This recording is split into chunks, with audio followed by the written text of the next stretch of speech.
வணக்கம். திமுக கூட்டணி கட்சிகள் எடப்பாடியுடன் பேச்சுவார்த்தை நடத்துவதாக அதிமுக நிர்வாகி ஒருவர் தெரிவித்துள்ளார். திமுகவின் கூட்டணி கட்சிகள் எடப்பாடியுடன் பேச்சுவார்த்தை நடத்துவதாக அதிமுக கட்சியின் முக்கிய நிர்வாகி ஒருவர் தனியார் ஊடகத்திற்கு பேட்டி ஒன்று அளித்துள்ளார். அதில் அவர் கூறியதாவது: திமுகவின் வெற்றி என்பது ஒவ்வொரு முறையும் கூட்டணி சாடிதான் உள்ளது.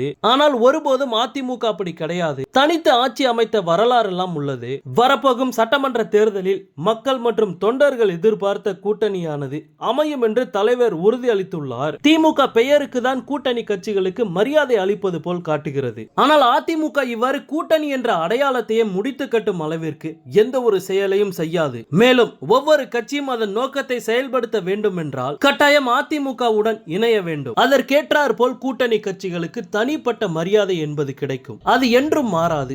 இதுவே திமுகவில் பார்த்தால் விசிகாவை மது ஒழிப்பு போராட்டம் நடத்த விடவில்லை. அதனை மாற்றி மது ஒழிப்பு மகளிர் மாநாடாக தான் நடைபெற்றது. அதற்கு அடுத்தபடியாக சிபிஎம் மாநில செயலாளர் திமுக அரசை எதிர்த்து பேசிய போது மறுநாளே அவர் தலைமையில் இருந்து மாற்றப்பட்டார்.